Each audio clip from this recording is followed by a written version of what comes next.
are quite relatively equal lows right there, right? These are quite relatively equal lows.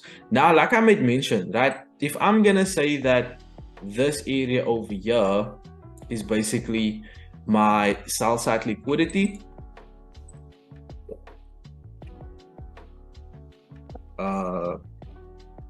my sell side liquidity, right? Where do you think, where will my buy side liquidity be resting?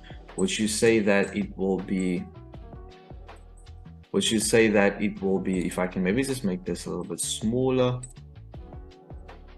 would you say that it will be at point A over here, point B over here? Keep in mind, I'm boxing out from this area, or point C over there. Which one will you say will be our buy side liquidity? A, B, or C?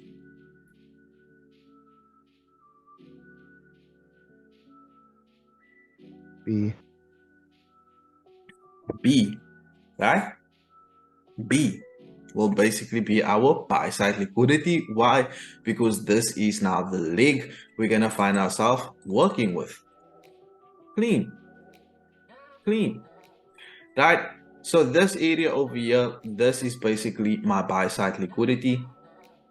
So I want to see Nasdaq take out this region over here, my buy side liquidity, and then I want to see Nasdaq have some sort of an actual shift towards the downside. Now, if I'm going to say that this is my actual buy side liquidity, right, after taking out buy side liquidity, right, I want to see Nasdaq take out our actual sell side liquidity right over here.